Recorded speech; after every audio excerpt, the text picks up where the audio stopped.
Welcome to Critical Bowl, a D&D 5e bowling campaign. This show is pre-recorded and lightly edited for your benefit. Only long pauses and lost connections are cut. All content is still in. Without further ado, let's meet the players.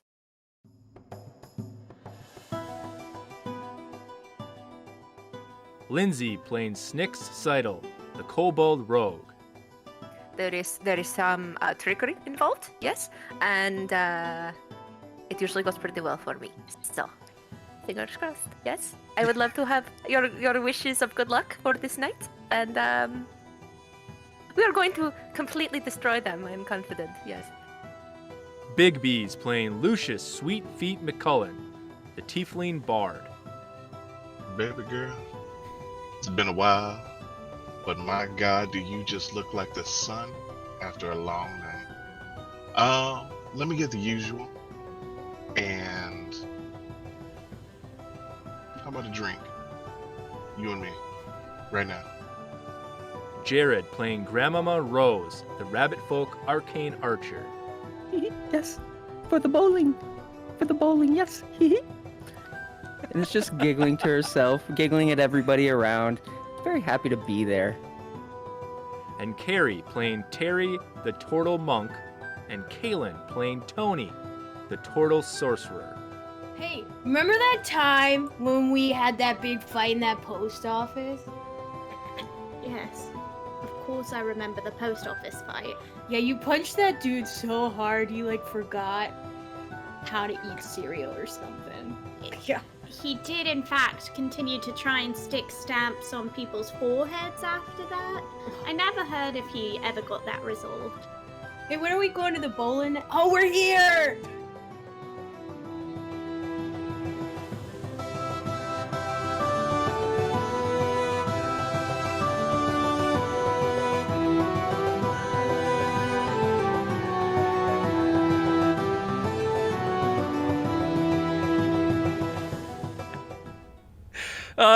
Beans! Hello everyone, welcome to episode 2 of Critical Bowl, our D&D 5e bowling campaign. Say hello everyone. Hi. Beans everyone. in the chat for Hello, everyone everyone. here. Beans in the chat for you. Beans in the chat for my players. Thank you for coming to another episode. Yes. So, Number before we start, let's get a quick recap. We met our players in Crater Town, a very, very witty and smart name for a town because it was built right next to a crater. And we found our players inside of a bar that the only building that was built inside into the side of the crater, the Icy Bing. And there we met Bertha, the owner of the tavern, my darlings. I've been waiting for you. And there we met our party, the adventurers of old, now known as the Turkey Hunters. They bowl every Tuesday night, because what else do you do after you save the world? And after decades of bowling, here they are, old and still having a great time.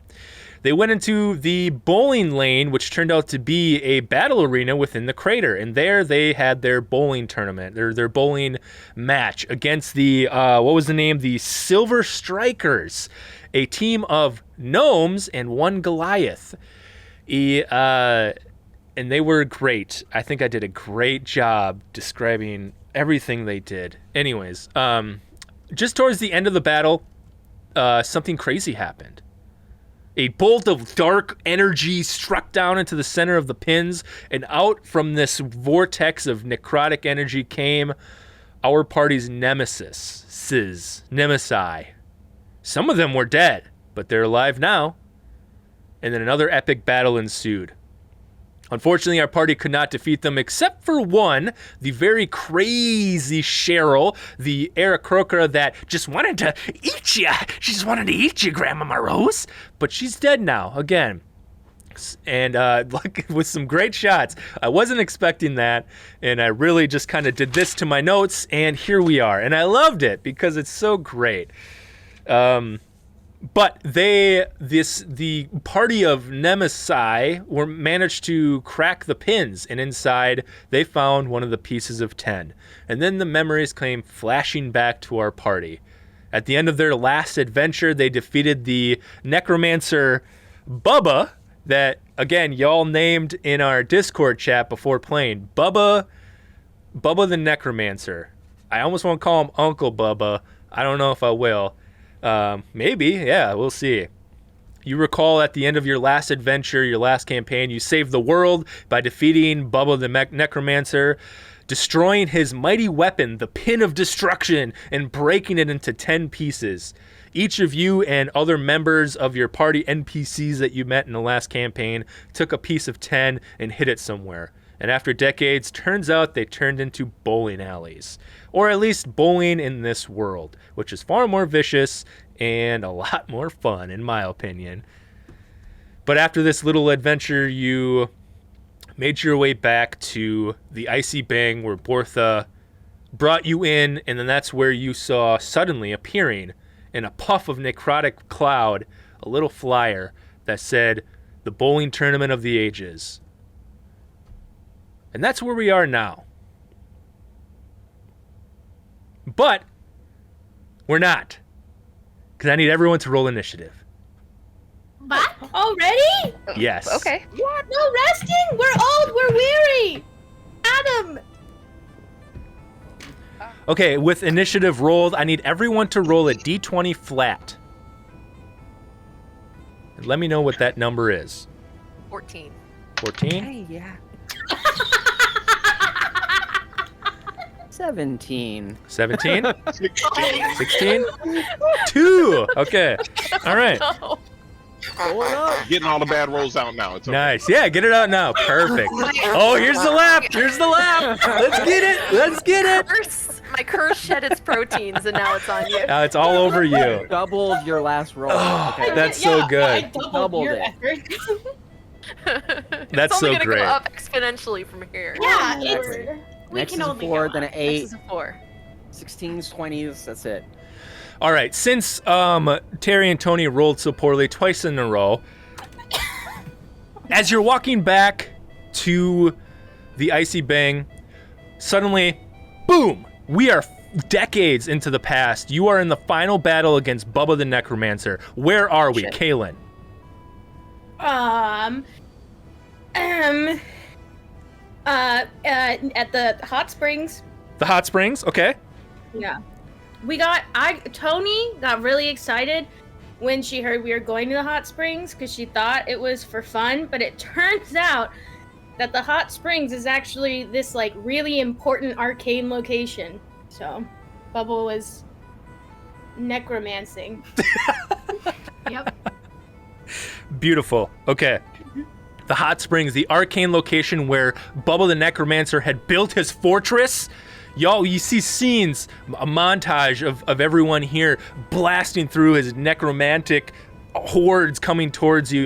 The entire army of NPCs that you collected in this campaign right on your side, taking the brunt of this as you make your way into the castle, all the way up to the back of the hot springs, and we see Bubba the Necromancer just lounging in this like very, very steamy hot tar. You see the skeleton. Actually, Snicks, tell me what Bubba the Necromancer looks like.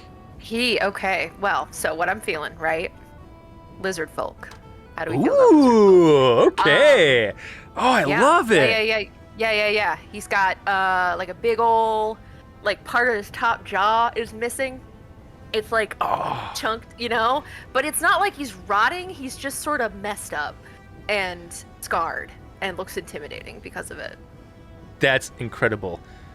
Yeah.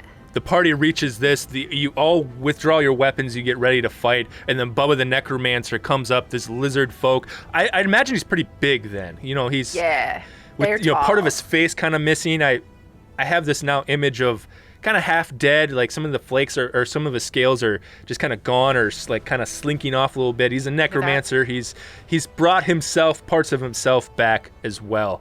He stands up and he goes, "Ha ha! I see. You've made it to the fortress. Well, party, okay, here we go. What were you called previous to the turkey hunter, right? Turkey farmers, sorry. The turkey farmers. Jared, what were you called previous to the turkey farmers? When you were at your prime, when you were the heroes of the world, you were called? Hadn't we come up with a name? I don't think we did. Name for this? No. We struggled Oh, with I- turkey hunter For a farmers. while, yeah. Oh, jeez. Beaz, you're Excuse muted me. if you're trying to talk. Okay. Yeah, Beaz, suggestions, come on. There we go. Yeah. Beaz, I don't tap know. in. Thunderhammer. The Thunderhammers Yeah. is what Beaz. Sure. Alpha Squadron. I like I the don't know. juxtaposition of those two names. If you Squadron. think about it, the Thunderhammers and the Turkey Farmers. Yeah. It tells a story. Yeah. So Bubba the Necromancer stands up to his full height, probably like, I'm gonna say like 8.5 feet tall. Yeah. He's got these, as he stands up, I imagine these robes made of dark shadow, basically dark smoke billowing off of him, and he takes a step out of this hot spring, and you see the tar drip off and almost run away from Bubba the Necromancer, scared to even touch this being. And he takes 2 steps and stands in front of you. And he looks at the party, the Thunderhammers, and says his famous line, which is what, Kari? Yes. His famous line, which is, in fact, you're gonna die. That's it. Actually, it was kind of lame, and I don't know why everyone thought it was so Yeah. special. It's Well, probably just it brought on a new meaning when he said you're gonna die, but then also meant, and I will I will re-alive you. I'll re-alive you and add you to my skeleton army, but that was too long, so he just said, you're gonna die. Yes, he stood up and he full height took 2 steps and said, "Yes, the Thunderhammers, you've reached my fortress. Well, you all know what happens next. You're gonna die. And then I'm gonna reanimate you, and then you'll be part of you'll be like, you're gonna die." And then he rushes at you.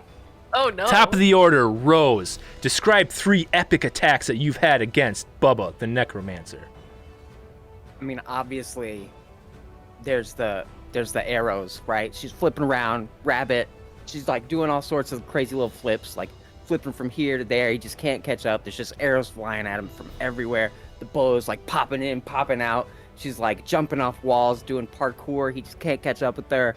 And it's just like, at one point she stabs him with an arrow. I mean, Nice. just like all kinds of arrows. Just everywhere. Just a rain of arrows. Love it. Oh, yes, They're all fantastic. like that glowy blue with The like ethereal, shadowy right? black ones like snuck Ooh. in there. Couple special ones, yes. Oh, I love it. Excellent. Next in the order, Lucius. At one point, he raises an undead army within this room, and this is a point that you really took control of the battlefield. What did you do? Okay. First thing he does is he looks he looks directly at Bubba, and he's like, I don't know how many times I have to tell you this. It is Thunder Hammer. Not the Thunderhammers. Thunder Hammer. Get it right. Well, it's just that You've been there's fighting. multiple of you. I thought I'd make it plural, and everything likes a No, the in front that's of not it. how it works, you idiot. It's Thunder Hammer. Period. Well, when I defeat you and raise you back into my army, you shall be the Thunder Hammers. Go, my minions! All right. So then he reaches into his pocket, pulls out his little best out of game. It can be easily described as a Crown Royal bag, but it is his little pouch of materials, and he sits there and pulls out some things and just kind of looks up at him, smirks, and does prismatic spray, and just like an angry rainbow explodes from him and just levels all the horde he summoned coming towards them. And I mean, just some are on fire, some get frozen, some are Dang. electrocuted. Like, it's just insanity. That is awesome. That is awesome. Snicks. At a certain point, you have a couple NPCs that you brought into this battle. You've summoned them, and they are in this battle too. And at one point, one of them is in danger. One, who is this NPC and how do you save them? Okay. The NPC is a tailor that we met that has been outfitting us this whole time. And you brought him into the epic battle. He wanted to help. Yeah, I love it. He's very committed. He has his own skill set. All right, let's just back up with the skepticism for a second. No, I'm sorry. No, I love it. I'm so sorry. I'm kidding. Was his I'm name messing with Lawton, by the way? It is now. Okay. 100%. Lawton the Tailor. Lawton the Is that his Tailor. name? Taylor Lawton? Wasn't that the actor from... Taylor Lautner? Okay. Lautner? Oh, dang, I messed Taylor up. Lautner. No, his name is Lautner. Okay. I decided. If it's up to me. You know. It is up to you. All right, and let's see. How do I save him? Well, we'll go ahead and say that he was beset by a couple of the undead horde, right? And he has his scissors and his measuring tape out, and he looks like he's about to kick ass, but like you know that he's in over his head. So, Oh, it's so Snicks, good. Snicks rolls up, and she's like, she unsheaths her sword cane, and she's like, "Oh, I cut off your head. What is this? I am invisible now," and she's invisible.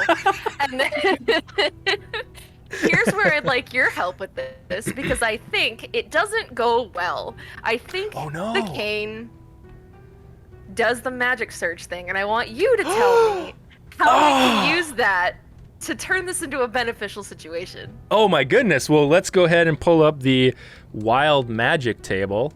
Yeah. What a twist! So. Oh wait, just no, I as have an my own. I have my own. Sorry. Yeah. No, yeah, absolutely. I love it. So go ahead and Yay. roll it's D100, I believe. Oh my. Okay. Yes, There's and let me many. pull up the custom. Go ahead and roll, and then I should have it up. I okay. got it up. Okay. I got a 19. A 19. Mm-hmm. You cast grease centered on yourself. Oh, on myself. All right. So here's how I think that plays out. So grease happens, centered on myself. Grease everywhere in a radius. I slide on my knees underneath the legs of one of the Oh, yes. the undead, right? I get in there, flip around, rapier to the gut. Yes. Greased thunder. Yeah, grease Hammer. thunder. Grease thunderhammer. That's me. Yep. Yeah, I think if I may expand, you just use this. It throws you off a little bit, but then you just use it to your advantage. You're just like skating, right? She still says, "I am invisible," and she's not at all. So she's like, "Oh, Oh, well, this works too," and then she skids underneath. On that's these. awesome. That's awesome. All right, last but certainly not least, Teri and Toni. This is the point in the battle where all is lost. Bubba the Necromancer seems to have absolutely the upper hand. It seems like this is a TPK in the making. But then you two, combined, saved the day. What do you do? If I may. I think we see this shot of Toni and Teri like kneeling, breathing heavy. And then Toni looks at Teri and she says, "We got this, sis. We got this. I can get you close." Let's go. And we see Toni's eyes like flash in this brilliant like display of psychedelic color, like a lava lamp is now her eyeballs. And we see like this faint outline of this big, friendly looking jellyfish kind of envelop the two of them. We raise up in the air slightly, and you see Toni go, "My dude, Bubba, we tried to give you an out. We tried to let you go, but I'm afraid I'm gonna have to let my sister take things into her own hand." And with that, Toni lets out this, she opens her mouth and you don't hear anything, but it's like in the movie when an explosion goes off and there's that annoying high-pitched noise.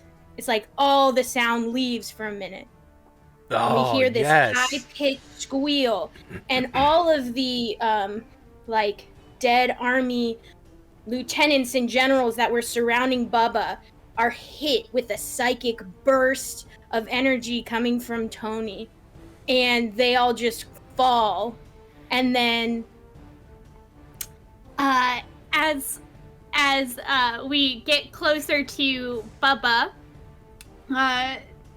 Teri just suddenly you almost can't even perceive her half of the body because it is just flinging it wildly, punch after kick after punch after kick, and you're trying to figure out how she can do that with Teri on the other side keeping our balance. But it is almost as if a whirlwind of blows happen and gets him down pretty low. Maybe not all the way yet, but he is looking real rough. Absolutely, and with this flurry of blows and this psychic blast against his army, suddenly there's a moment where Grandmamma Rose, having rolled the highest on that flat D20, you get a shot. And how do you kill Bubba the Necromancer? I think we unleash our final move, which yes, yes, all 4.5 of you do your Power Ranger-esque practiced limit break move, which looks like what? So we called it the tortoise and the hare, even though there's 4 of us. Yeah. Right? Oh god. But everybody's involved.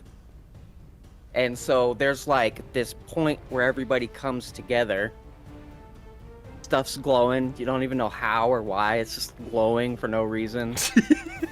And then like out of just nowhere, there's like knives, arrows, fists, magic, just like beams, explosions, and it all kind of like in a very anime style, it all goes out and then just pinpoints right in on them and just like bam up from and the I bottom. think, if I may, if anyone wants to add what they do to that, yeah, okay, sure, go ahead. So this is the one of the very few times this ever happens, but it's only during this when they call for this final move. Lucius runs up and throws like this kind of, it's not really like a powder, it's a homemade substance that he mixed together a bunch of ingredients for this instance, and he throws it and it hits Toni and Teri right in the back, and he casts True Polymorph, and he changes them into a pit fiend. Whoa! And they are one pit fiend. Just it's like pretty much they're Jaegering this creature. Holy at shit. this point. Amazing. Okay, Pit Fiend, Teri and Toni, Pit Fiend. what is your part in this? I think it's almost like when it first happens, they kind of like wobble a minute and you almost think, oh no, what's going on? And then they get their bearing, and as all of the glowing objects are coming in, you just see this giant pit fiend also flying in with them. Oh, I love it. I would also like to note that the pit fiend does in fact still have 2 heads. I was wondering if it did. Oh, of course. Oh Yeah, I feel like that's And necessary. you see one head that's like out for vengeance. Mouth open, ready to eat this man. And then you see the other head that's like, yeah, this is rad. Just like loving every minute of it. Yeah. God, I love it. And then Snicks, what is your part of it? So I think what I do is I have a couple of poison daggers that I'm throwing into the mix, right? And then just like right on their heels, Eldritch Blast, so that it's like they're being driven by it, basically. So it's like these thrown daggers with like an Eldritch Blast chaser coming in. Nice. That's perfect. And then Grandmamma Rose, we're gonna come back to you again. You drew like, so you're the catalyst of this final hit, okay? Do you have like a cool one-liner as you pull back that bow? And we have this moment where, you know, the powder is thrown and the pit fiends are going, and the daggers and the beams of rainbow light, they're all out here, just like you said, Jared. And then as they're coming in, there's just this moment where time slows down, and you see Grandmamma Rose pull back her final ether arrow, and it's just silent, and you hear this one-liner. The last thing Uncle Bubba the Necromancer ever hears is what? Yeah, so like when she's pulling it back at the tip of the arrow, it's like just this growing ball of energy. Yes! As long as she holds it back. And then, true to the inspiration for this character, what happens is she's got it back and it's almost covering like her entire body, and she just farts and then shoots it, just lets it ride. I died. We lost Adam.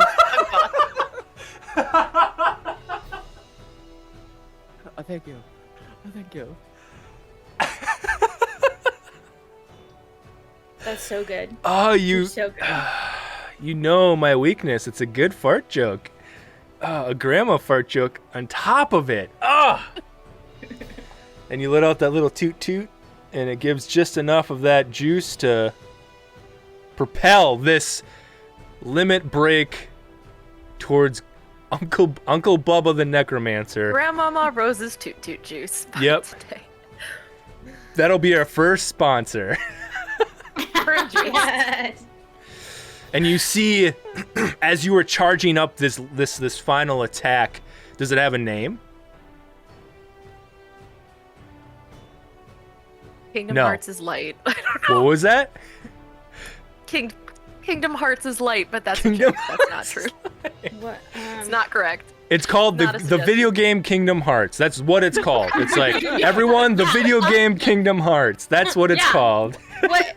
Wait. Can I have a serious answer? No, I'm just kidding. Okay, Yes, of okay, course. Kingdom Hearts is not a serious It's fine. answer? No, never mind. No. What? No, please do. No. Kingdom Hearts, whatever. It's fine. Hey, can we get all right? It's Chat. okay. Let's get Beans in the chat so I need Kailyn it. will give her serious Yeah. answer. Beans in the chat, please. Look at them roll in. Come on. All right, what's the serious Kailyn, answer? look at all those beans.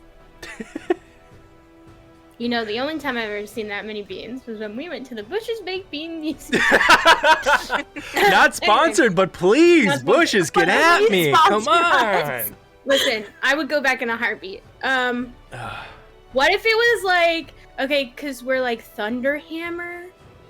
What if this was like a lightning strike? Is that corny? Maybe. I like it. I had one more to throw in too.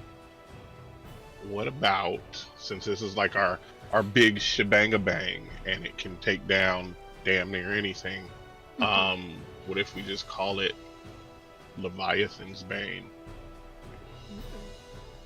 But that kind of sounds like an item. I don't know. It How about I like it. I'll wrap it up. I think I got it. Leviathan's Kingdom Hearts, the video game Thunder Strike. Done. Yeah. That's it. Lightning That's strike. it. Lightning strike. Right there we go. Done. Where's the word fart? Where's the word? You know what? That's the sound It's it left makes. out Toot, toot, specifically. Boo. That's the thing, is it doesn't work unless you got that Grandma Monroe's toot grass juice, whatever I said. So Yep. Leviathan's Kingdom Heart. The video game Lightning Strike. The video Yeah, game. lightning. Yes. Lightning it's very toot strike. important. Lightning toot. We'll just Lightning call it toot! There it No is. strike, There it lightning is. toot. You're right. There it Go is. perfect. Yes. We got there. And as you're charging it up, Uncle Bubba the Necromancer goes, No, not Leviathan Kingdom Hearts, the video game Lightning Toot.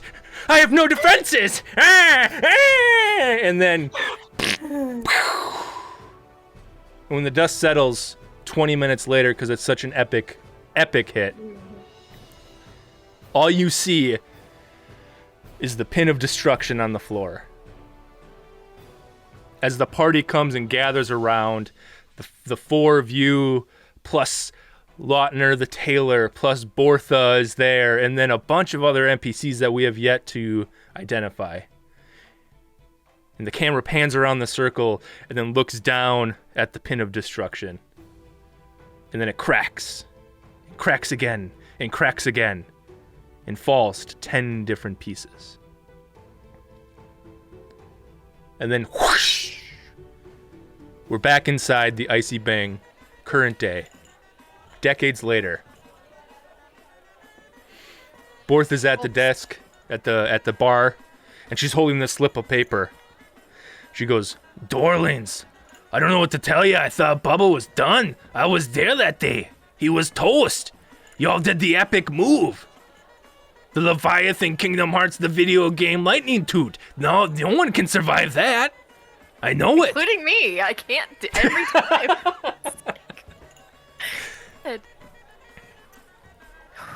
Darlings, are you okay? Darlings. Is there anything I can do for you? Yes. No, we are fine. I really thought he was gone too. I don't really know what to say about any of this. You know, in hindsight, maybe we shouldn't have counted on death for a dude who, like, brings things back to life. That might have been our first mistake. You But start generally, shooting when you people kill people, even necromancers, they die. So what's going on here? Maybe Well, there was another bigger, badder necromancer. Oh, Another maybe. necromancer brought him back. So he Like instead of found the necromancer of legend, and it's just like, I'm going to raise him to make a problem for these people. instead of Bubba, we got Bubby. But Do you think he has? Do you think he has an evil it's his curse? nephew. It's his nephew. I think it's more He was always Bubby called Uncle Bubba, and we I think never it was asked him who he was. or Bubby. Bubby. I think that's the plural is Bubba. Yeah. Bubbases. Yeah, Bubba and Bubby. Look, Adam's quit. He's done. He's like, I've had it with Oh, you. I've been writing things down. Don't mind me. Uh-oh. Oh no. Oh, are we gonna fight Team Bubba? Meanwhile, darlings, you just I- hear, like a fart and a giggle from the arcade. Grandmamma Rose is still just keeping it real over in her corner. Yeah. Bertha goes ahead and gets you, whatever you want to drink, whatever you want to eat.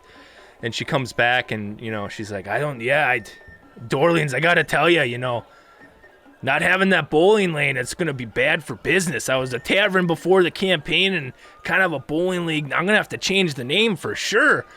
But I don't know what to tell you. Are we gonna have to get the team back together? Do you know where you hid your crystals? Oh, I remember. Definitely. It seems maybe I those don't- places are turning into war zones now. Thing we couldn't handle. Right? Looks around at all of her friends. Grandmamma Rose, you Lot of said you were in texts all the the... way around. It's just silent. We're just all staring. This doubt, trying to silent remember doubt where across our the Yeah. pins Like are. Tony's head just leans a little closer to Terry's and just goes, Terry, do you remember where you put your pin piece? Cause I totes forgot. I absolutely remember where I put mine. Why, I would never forget. Do you remember where I put mine? Cause you were probably there too. Yes, I do remember. I don't forget Probably anything. there. Okay. Probably. Yeah, we know where ours are. We're good.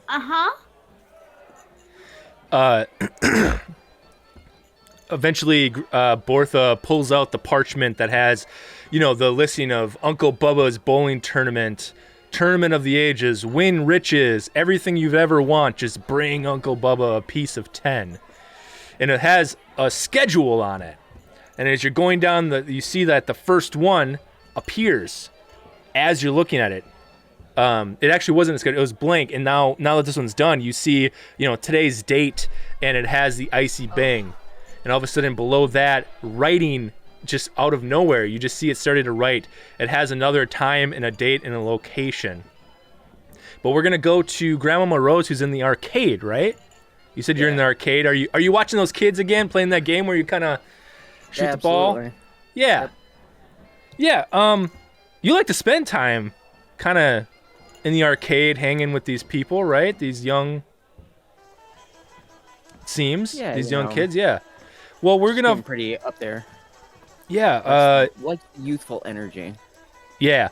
And when you see that youthful energy, it brings you back to a moment in time as we flash back to the past. I have a question for you. What was the happiest Grandmamma Rose has ever been? So, the happiest she has ever been was they had just gotten finished with an adventure. They were on a quest, slaying things, getting paid, and they had just been rewarded handsomely. It was some, like, teenager king who didn't quite know what he was doing, but had lots and lots of money to pay people to do what he should be doing. And so he hired us, and we got paid. And Grandmamma Rose took that money, and she used it to open an orphanage. Oh, that's awesome. We're gonna know flash. What it was named? Yes, yeah. What was it named? Oh man, I can't remember the name.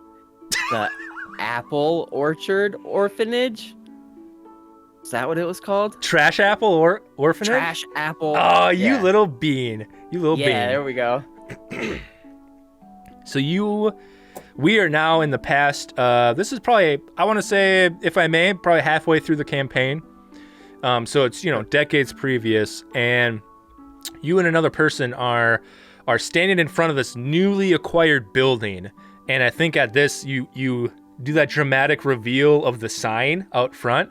And as you pull it off, it says Trash Apple Orphanage with a logo on it. Maybe it's just like an apple with a bite out of it. That seems cute. Who's with you? So there's the woman that I have hired to run the orphanage. Okay. What's her name? I don't remember her name. Come up with one right now. Oh goodness.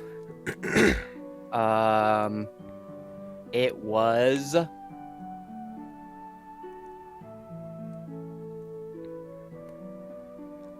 Leandra.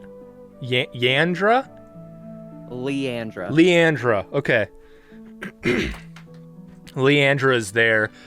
So yeah, Leandra's on one side of me, and then there's somebody else on the other side of me. Who's on the other side? Well, it's this tall, handsome devil. He's got a way with words and music. And it's Lucius. Lucius. So the two of you went in together on the Trash Apple Orphanage. That's awesome. Yep. So Leandra is there, and she is the woman that you've hired to take care of the Trash Apple Orphanage in your stead while you're off adventuring, right? Maybe she's been this person in the community that really kind of took in the kids. During this campaign, it's a big war. I think there are a lot of, it's very sad, but there are a lot of orphans. People went out to war and never came back, or their villages were attacked and stuff like that. So this is a much needed service in this town specifically, not only this, but the entire region. But you have Leandra there, and the newly opened Trash Apple Orphanage, and it is a rundown, beat up building, but it has got 4 walls and a roof that doesn't leak often and a door on the front. And Leandra looks down and goes, Rose, Lucius, this is fantastic. Look at this beautiful building. The children are gonna love it. Thank you for your kindness, Rose. And she bends down. She tries to creech is what I said. I don't know why. I don't even know what that means, but she crouches down to shake your hand. at the same time. Yeah, exactly. Creeping is what creatures do. Yeah. Ooh, turns out it's Cheryl. She tries to eat you. Just kidding. And she takes your hand in both and just shakes it vigorously. Rose. Yes. The children will love it. Absolutely, they will. Is there anything you? I don't know. I'm flustered. I'm at a loss for words. Lucius, you too. Thank you so much for this. The children. Oh, it's not a problem at all. Glad we can do something to help. Absolutely. And Rose, 2 kids walk up, and they are the 2 kids that inspired this whole venture. 2 orphans that you've come across in this campaign. Who are they? So there's this tiny little dwarf boy. Mm-hmm. Right. And then the other one is much bigger. A much bigger. Rose is not really quite aware as to, what he may be, but this child is already bigger than she is. Yeah. He's got these weird tattoos too. Yeah. So the bigger one is a little bit shyer, and he's just kind of like he's doing that thing that kids do where they like their feet kind of like go like this, and they're kind of like kicking dirt, right? And he's looking down, and the dwarf boy comes up and goes, I just wanted to say, we're happy that you made a orphanage for us. I'm real happy to have a warm fire tonight and have apple pie. Thank you. And he comes up and gives you just the big hug. I think he's kind of like the size of you, Grandmama Rose, or Grandma. Yeah. Just Rose right now, not Grandmama, right? Exactly. She becomes known as Grandmama Rose. Right. A little bit down the line. Yeah. So what do you say to this? He is a dwarf. He might still be a little smaller. Yeah. And so she's getting hugged, and she's like, just, oh, yes, dearie. And then she points at the other one, and it's like, oh, you come here. Yep, and he walks up and kind of, hello, yes. And so she looks at them, kind of like leans them in a little closer, and it's like, Lucius and I, we got one more thing for you. And she she grabs this like giant sack of coins. They're like, where was she hiding it? It's too big. And she hands it to the bigger of the 2. Yeah. And she's like, this is for the orphanage. You can use it for paint and fixing it. And I want you to run off to the market and buy some stuff for the orphanage. Yeah, and the bigger one takes it just handily, just picks it up. He almost looks like some sort of like maybe a half giant or something. He's big. And the smaller one's just like, his eyes just get big, like as big as saucers. Grandmama, what was that so much gold? We're going to buy all the really good stuff, and while you're gone, we're going to take real good care of everything, okay? Grandmama Rose, I promise, okay? Yes, and this is the point where you were first called Grandmama Rose. This little dwarf boy just called you Grandmama Rose. Hell yeah. Because, you're not his parents, but you're a parental figure, and you provided this home. And he's like, okay, Grandma, we're going to go right now. We're going to get lots of stuff in. We're going to get some apple trees, and we're going to get those going really good. It's going to be really good. Don't worry about a thing. We're going to protect this place. We're going to protect this place with our quaddy. And he goes, ha! Ha! Right? Ha! Don't worry, Grandmama Rose. Don't worry, Grandmama Rose. We're going to do good. I know you will. And as they run off, you just see like a giant smile and like a tear coming down her face. Yeah. And the scene ends with Leandra, right? Leandra ushering the 2 of you in to do like a tour and get like the to-do list or whatever. And the scene fades, and you are back in the arcade in present day. As that's happening, like she's doing the tour, you see Lucius just casting prestidigitation to like help clean stuff up. Oh, nice. Yeah, you get back to the arcade and you just see a big smile and another tear fall down her face. Oh. As she watches the children. And there's one kid who's like, no, that was 2 points. You're lying. Back to the party, you see as that writing is happening on that parchment, it has a week's time from now is the next event. It's called the next tournament. And it's got a date, a time, a place, which is a city about 3 days travel from here. And it's got a location. And Bertha goes, "Oh, darlings, look at this." And he points it out to you and goes, "It seems you got the next battle. What are you going to do? Are you going to do this? Darlings, I don't know. It's dangerous." But if you recall, Bertha, danger is sort of our expertise. Snicks, yeah, I know you. Yes. Decades ago. She just kind of shuffles up and like takes Bertha's hands and just kind of pats him, and she's doing her whole act again where she's just sort of hunched over and squinting. She's just like, "Dear, do not fret. Okay, fretting is for young people. We are too old for this, yes? So, you are going to be calm now, and you are going to trust us to do this right, aren't you?" Snicks, I can never. Yeah, of course, my darlings. You're so there, strong and powerful. Look at you. I know, look, we are so powerful. We have the wisdom of the ages behind us. It will not be a problem. Yes, okay, of course. If this is your next mission, Bertha's on your side. You just say what you need, and Bertha will provide, okay, darlings? If you want to leave tonight, I just need a couple hours to freshen up my makeup, and then I can get the rations in a couple minutes, and we'll be good to go. What do you need from me? Like a pretty solid plan. What do we need from her? I think what we need most from you right now, Bertha, is just making sure that your business is all right. I don't know that you need to come with us if you need Unless to you make want sure. to. In which case, If you that want would be to, fine. of course, but I want to make sure that you're going to be okay. This will take care of, no problem. I want to make sure that you have a business to come back to. Oh, that's mighty wise. kind of you. This is It wise. truly is. I might take you up on that, darlings. I'd love to come with. I'd love to take my iron skillet that I totally kick butt with and Of just course. beat, kick some booty. But I got the icy bang. I gotta come up with a new name. It doesn't fit anymore. This is fine.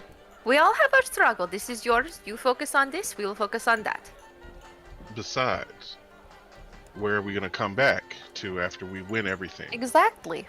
Lucius. He's got a great point, this one, and a beautiful smile at the boot. Oh, yes. Okay. I will, Snicks, I take your advice. I will not fret.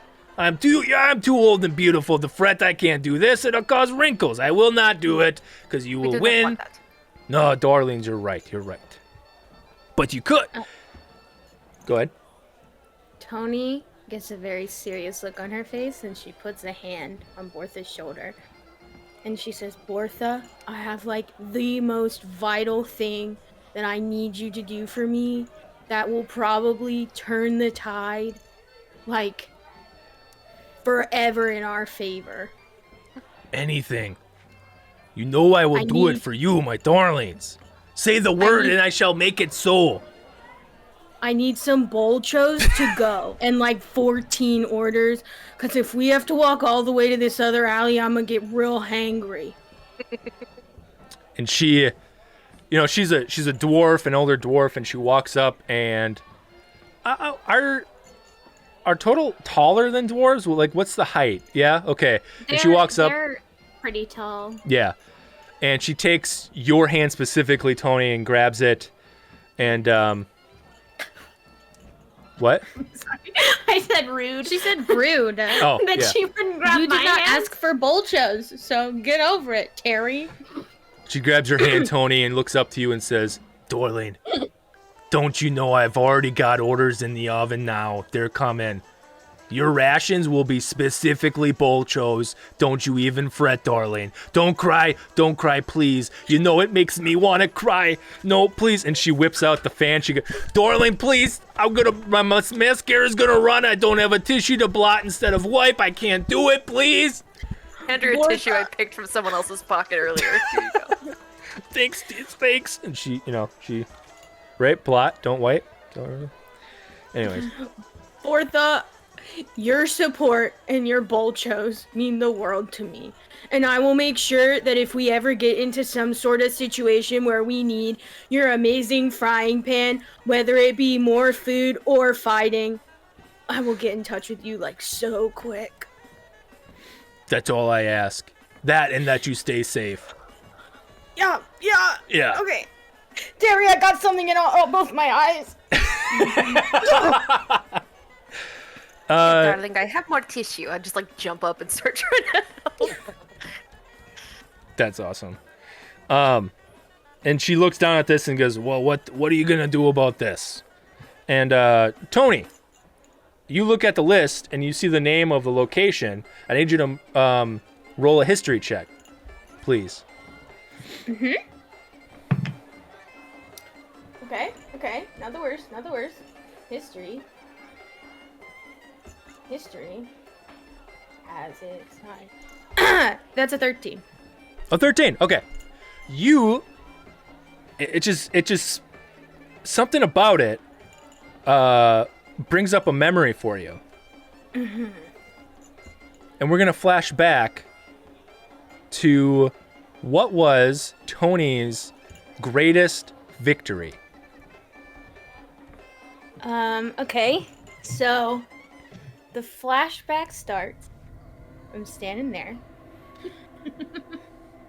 Me and Teri. We're actually, like, it's this really picturesque view. And it's not in the middle of a battle, but we see Teri and Toni geared up like they were in that final battle scene. You know, they have their battle clothes on. They don't have to wear armor, really, but, you know, they've got their weapons and staves and crossbows and things, but they're kind of set down to the side. And we just see this picturesque view where they're sitting by a tree. And as they're sitting there, Toni pulls out from inside her shell of holding That's right. 2 bottles and 3 cups. And then as they're sitting there, we see another figure approach. And at first you can only kind of make out the silhouette of this humanoid. But as he gets closer, we see a wizard that was also similarly strapped for battle, you know, wearing some manner of armor. It's dark in color.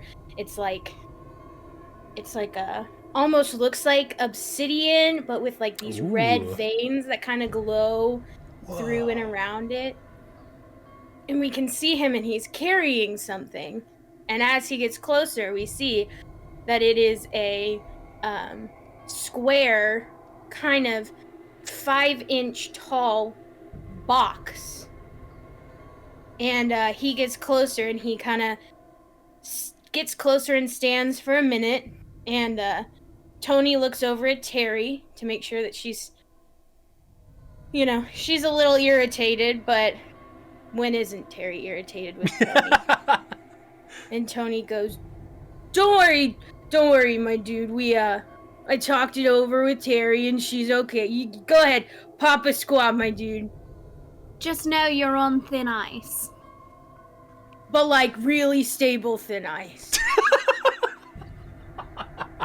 And we see him sit down and open up this box. And Toni says, you know, nothing like a good convo with a new friend over some root brews and some za, my dude. Am I right? What is the name of this evil wizard?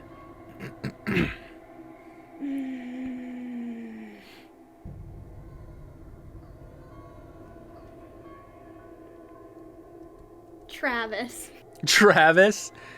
Travis Bartimaeus George the 7th. He comes from a long line of evil wizards. Mm-hmm. So he sits down, and he's got like he's very wary of the two of you. So from what I understand, this is a sort of peaceful meeting between two powerful forces. He sits down, and as you said, he opens up the box and he pulls out, you had said za, so he pulls out a pizza, a mini pizza, and he hands one carefully over to you, Toni, slowly. He's got it out in front of him. And Toni just happily, yeah, thanks, my dude. And when you go to reach for it, he pulls away quickly. He kind of like gives you an eye. And he pulls out a second one and hands it slowly over to Teri. She takes it probably just as slowly as he handed it out, and is just like the whole time staring at him dead in the eyes, like waiting for him to make the wrong move.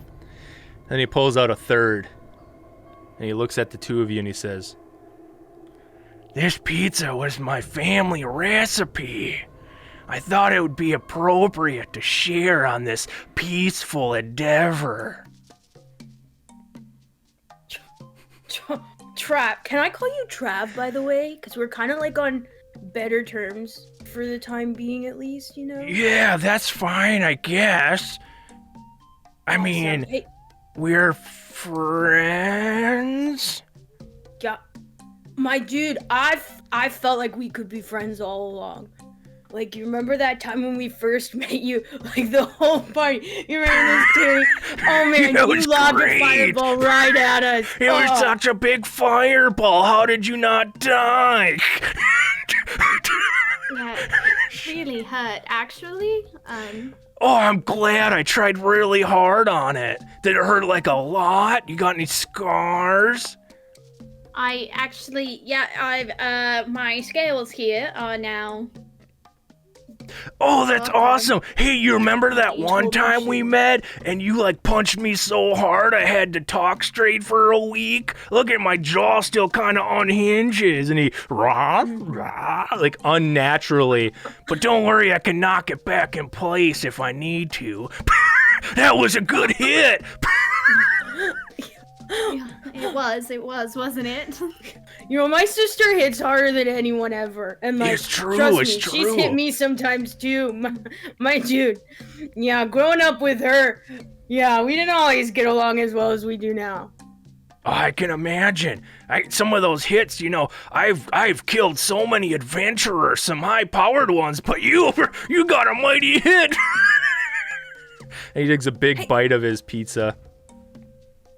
Toni, on the side of her shell, like, opens the bottle cap of one of the root beers, and she pours one out into a mug, and she holds it up for Travis. And he, a little less slowly, he goes ahead and takes it. Thank you very much. This is root beer? What kind of root is it? The tastiest, my dude. Listen. I honestly, I feel like a good root brew and a good za can like smooth over any issues. You know what I mean? And like, my dude, I mean, I don't mean this in the wrong way, right? But I just feel like you don't really match the other ones in like Bubba's little crew, you know? I mean, it's a pretty good root brew, I'll be honest. And yeah, my brother Adrian he's not the nicest to me. But, I mean, a job's a job. But like, you know, you don't have to have just like one job, right? I mean, like, me and Teri, we done plenty of stuff. We'll like go to a town and like, you know, especially in the early adventuring days, and we'd go and they'd be like, "Hey, track down my goat," and we'd be like, "No prob," and then we'd like find it and bring it back and like, you know, try to keep Snicks from eating it. It would be great. But you know, like, we've had lots of jobs, not just being like heroes of the world or whatever. So like, I don't know, maybe you could get a job that's better for you. I don't know. I mean, I have a lot of fun fighting you two. It's a big blast. Get it? Fireball? It's a blast. The blast. Also, I did sign a non-compete clause with Uncle Bubba. It's magically binding. And he pulls up his arm and there's just this long legal document etched in blood into his arm. Only magic can get rid of it, and I don't know any magic users besides me. I mean, I can't do it to myself. It's in the non-compete clause. It's right there, right below my forearm. The really bleedy part, that gets sore a lot. I bet it would. Well, you know, I could probably ask little squishy dude. The what? Yeah, little squishy dude. Teri, why does no one know about little squishy dude? It's her flump that gives her her magical abilities. Yeah, so like listen, one time when I was a little kid, right, I saw this like magical jellyfish thing or whatever, my little flump dude. He's little squishy. I love it so much. I love it. And like little squishy dude was like, blah, blah, blah. Oh, sorry, you can't speak squishy dude. So he was like, let me. Oh, actually, I did understand that. That was a really good one. Oh, God. Awesome. Anyway, so like little squishy dude was like, hey, you want me to give you some of my power or whatever? And I was like, I mean, sure, little squishy dude. My sister goes on about like inner focus and whatever, but like I don't got that. So little squishy dude just like gifted me powers or whatever. That's how I like do weird mind stuff, you know, where I can like whisper at you and you freak out. Yeah?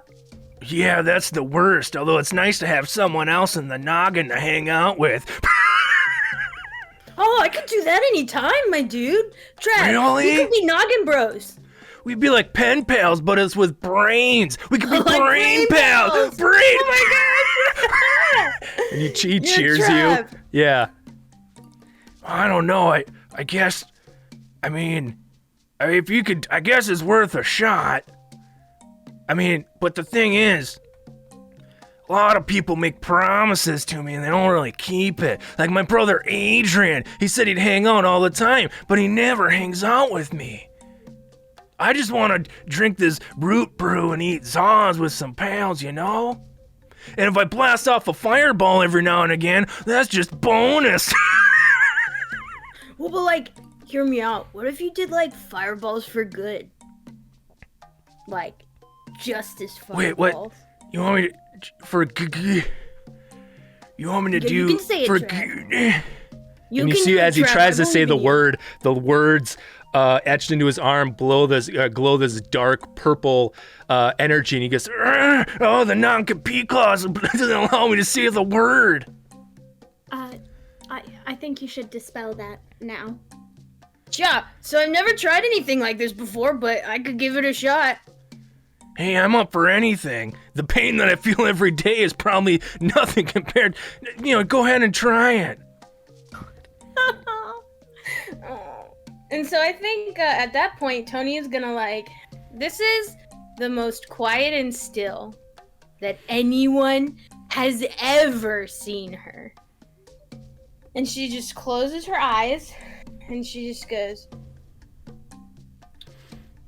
okay, well, squishy dude, thank you for being my friend all these years when I was a little kid. And I'm from then. And now I know that we don't really see each other so much, but like every time I do magic and stuff, I see your squishy little gloopy colors. So like I know it's you, little squishy dude. Now, little squishy dude, I gotta save my new friend. I gotta save Trav. So like, I'm not really praying to you. I'm just like, cause you're like a squishy dude. But I just want you to help. Okay. And then, in the back of your head, in a space that you didn't even know existed, you just hear, yeah, bro, whatever. And you feel this, like, energy come through you. And what do? And I think Toni opens her eyes, and this is the first time that we see what we saw, that it happens, that we saw at the final battle where her eyes become these, like, rainbow lava lamps. Mm-hmm. And she just gently reaches out and like very gently grabs a hold of Trav's arm where the claws was, and she goes, "My dude, friendship is so much cooler than law agreements." And at that, there's this explosion of rainbow energy, right? Is that your magic? Okay. And it explodes out from his forearm, but it's competing with this dark purple energy that's in it. And you see this like give and take between the two, but then eventually you just hear again from that back of their space, or that space in the back of your head, you don't know where it is. You just hear, "Oh, whoa." And then like you just feel more energy flow through you, and it just, and then you hear Travis, he goes, "Oh, it hurts so much. What did you do?" "No, I'm just kidding. It feels awesome. I haven't felt this great in decades. That was just a prank I did." Oh, Trev, you're such a jokester, my dude. Oh, you got me so good, I was worried. But yeah, my dude, you're a free agent. You get to go wherever you want now, my dude. You get to say what you want. You can say, "Hey, let's test it. Say good." "Okay. You know, I did say the word once, and when I did, the claws glue, and I had explosive diarrhea for 3 months. But it's worth it just to see." My "Okay." dude, I carry wipes, and Toni pulls out from her shelf holding. I'm sorry, chat, that I have such a juvenile humor. I will not change. I'm done changing my humor anybody would ask for you to at potty. this point. Yeah. It's farts and poop. That's the funniest thing in the world, and you can't convince me otherwise.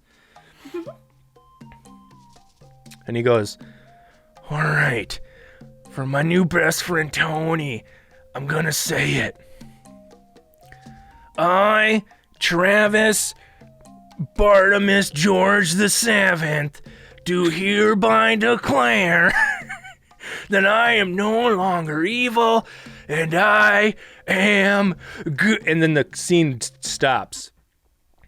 As you recall that the name of the next tournament is the town that you met Travis outside of. What was the name of that town?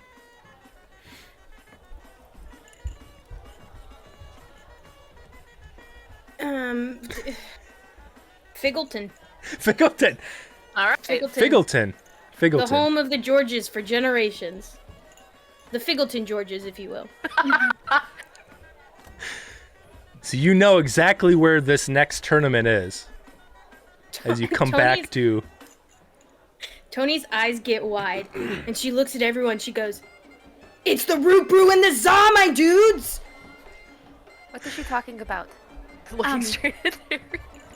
Yeah, so this was where we met the Travis before he and convinced him to come with us. My bro, this is, oh my gosh, this is Travis' piece, I bet you. Yeah, Oh my. Okay. Whoa, hey, you remember that? That Za was the best Za. how long has it been since we've gotten pizza with him? It doesn't matter, it was a family recipe. We gotta go now. We gotta go and get that Za, or else I won't have the strength to get this piece. Where's Grandmamma Rose? Rose! And with that, we will take a break. We'll be back in a couple minutes.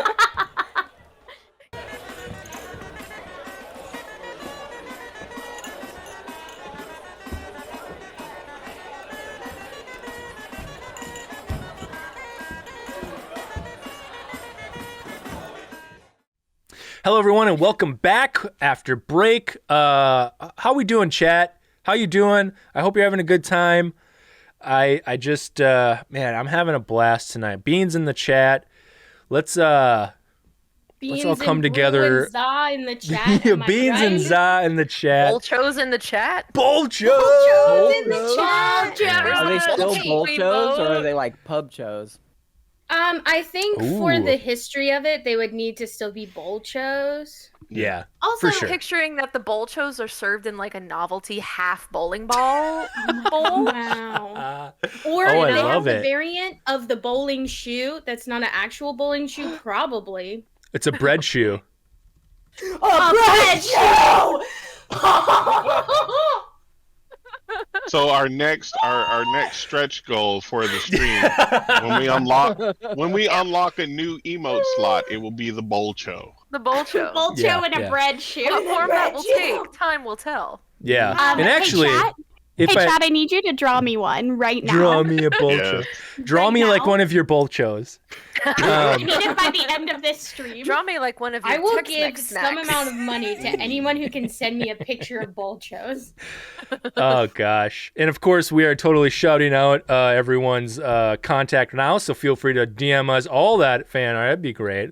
Also, if I may, just take a second to do a slight plug. I don't like to do this, but I'd like to do it now. Beaz, you had mentioned our stretch goal. Just so you know, this mini arc is going to be done in a couple episodes where it's just we'd like to continue. I pay my players, and if you would like to see this continue, please feel free to donate to my Ko-Fi, which is being linked shortly, and you can donate to the channel or anything like that. The money goes directly back into this, and if this is well received, I think we'll continue playing. I think we might play anyways. I'm having a lot of fun, but to actually stream it and produce it like we do. So please, I'm not going to say this often because I feel gross about it, but my Ko-Fi is in Ko-fi, whatever it's called, is in the chat. Go ahead and donate to that, and all the money goes back to these beautiful players and back to this specific stream. So what did Lindsey? What are you doing? That is incredible. I can't do that. Chop when I was like 5. Yeah. I can do this. I can do this pretty good. That's about it. That's pretty good. Did you guys watch Don't Wake Your Mom when you were little? I did. I can do loved this. it. Kinda. I quit. I can't do it. I'm getting out of chat. I'm done. I can do that. Okay, I swear I got God, talent. same. let's get started. Enough goofing around. Yes. Enough goofing around. Stop it. Pub formerly known as the Icy Bing. Yeah. Rip. That's his new name. We are back at the Icy Bing. What? Never mind. Go ahead. I was gonna ask one more question before we got started. Yeah. This is for the chat For Yeah. the chat, in case anyone in the chat is wondering, because we know. is the Icy Bing a bowling pun? Yeah. No one's asked about it. The Icy. I'd like to know what that's about. Yeah, just for in case the chat is curious and doesn't Yeah, know a lot it's- about bowling. In case the chat Or doesn't know. 'cause chat. we Yeah, all sure. do. You all do for sure. I Yeah. am a bowling expert. That's why. Well, I'm of in course, this stream, yeah, but- and the Yeah. party every day, every Tuesday for sure. Maybe Toni and Teri go more than just on Tuesdays to get those bolchos. They frequent the Icy Bing. Whenever you walk up to the Icy Bing, built in the side of the crater, the only building, by the way, on the top it just says I period C period B period I period N period G period, which of course stands for I can't believe it's not gutter. Oh my gosh. How have you? This is me channeling the chat. This is not my reaction. See, I told you that's what it was. How did no one ask? How did Listen, none of us that You ask? just was accepted the Icy Bing. Adam, I that mean, was impressive how long you waited the to long like con. deliver Yeah, that line. like, I would not have been able to keep that to myself. You're muted. just I can't hear your clap, Beaz. I can't hear it. You're muted. Please unmute so I can hear the Feel clap. your soul I in didn't the want to chat. for Adam, interrupt. please. I didn't want to interrupt, but if we're interrupting, then Yeah. Yes. Yes. For y'all that You wanna don't clap know, next it's time? been like Yes, close to very. a month since we've been talking about this. Weeks. If Yeah. not more. Icy Bing. I Can't thought really that's see what it, yeah. was. The Icy Bing, yeah. ICY Yeah, I just thought it was Bing, like, well, yeah. ICBNG. Amazing. Icy Bing. Oh my gosh. I can't believe. I was ready. I was ready. You were ready. Here to we were never struggling tell with, you. like the name of things. Genuinely, Kari muted when Bertha was like, I'm gonna have to change the name. Kari muted and looked at me and goes, is Icy Bing a bowling pun? I was afraid to ask because I thought I was just bad at bowling. No. This is great. Anyway, so we're starting. By the way, Yeah. if you're new to me DMing, I've DM'd quite a few things. I like this kind of shit all the time. I'm sorry to swear, but I put stuff in episode 1 that is an end game, so never not question what I say. I am now retroactively living for that, so thank you. Yeah. Oh yeah. The Okay, so Critical I Bowl gotta go back and podcast is rewatch brought to you episode by 1. professional bowlers. All bowlers, all the time. No, it isn't. All bowlers, I all the should've time. been taking better notes. All right. I promise that was the only thing. Let's go ahead and hop back in. So we are back at the Icy Bang. You've cracked the code on where the next tournament is. What are you doing next? I believe the last thing you said was, we got to get some Zaws and go, brah. Was kind of the last. The family recipe. We got to get the family recipe. You don't understand. That's the best za Toni has ever had in her entire turtle life. She is tasting it in her mind's eye right now. And she can almost hear herself and little Squishy Dude at the same time in her head just going, get the za, get the za, get the za. So she is like singularly focused, like, you have never seen her more motivated to go to a place, and she's just like, we gotta roll, come on, we gotta get it up, get it together, get everything, get the rations, we gotta go, man, we gotta go. Well, I have a question for you, Toni. How in touch with Travis have you kept? I think like good retired former coworkers, where it's like, you get together once every like 3 months. Okay. To like, maybe they do a little bowling together. Get some pizza. They definitely get that. So, they haven't made it all the way to what did I call it? Figgleton? Figgle. Just Figgle. The town of Figgle. Yeah. You haven't made it there. Okay. Well, okay. Yeah, go ahead and roll. So I haven't go ahead. had that good za yet. Yeah. But we'll like meet Meet in the middle. halfway. Yeah. Okay. And like, do a round of bowling or have a nice little like picnic someplace. Just kind of, chat, catch each other up on what's happened since last time. Well, tell you what. Go ahead and roll a d20 flat, a luck check. Hey, that's a 15. A 15. Okay.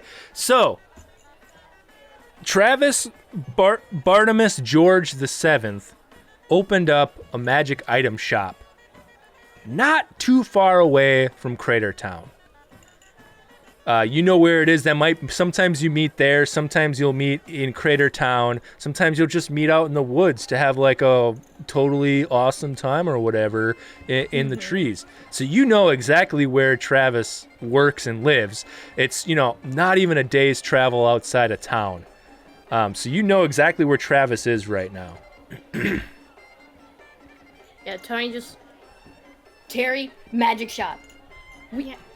Wrap it up. Everybody, Grandmamma Rose, enough at the arcade. We got za to eat. We got people to talk to, pin pieces to get or whatever. Meanwhile, Toni and Teri are walking towards Grandmamma Rose, and you just see Teri's side pick up Grandmamma Rose just around the waist, because I'm sorry if I don't do this. We will leave without you. It's fine. Oh, that's awesome. Yeah, so you get to packing. Do you all live like in a guild hall or something? Do you have your own homes? What's the housing situation? I'd imagine you all live in Crater Town. We kind of established this is your home. Oh, Lucius has his own home. Yeah. Okay. Yeah, you all have your. Uh-oh. I'm so sorry. I hit the wrong button. Yeah, so you all have your own. I gotta mark down the time, see if I can fix that. Sorry. Come on, Kailyn. I was trying to mute my wooden chair. Everyone shame Kailyn for making Adam do work. Just for that. Now watch. When you finally get to the za, he's gonna make it disappear before you can. Yeah. Do that to Toni. No, I won't. I'm gonna keep all of this in because it's funny. Anyway, so you all go to your respective homes to get ready, right? I think you have a cart.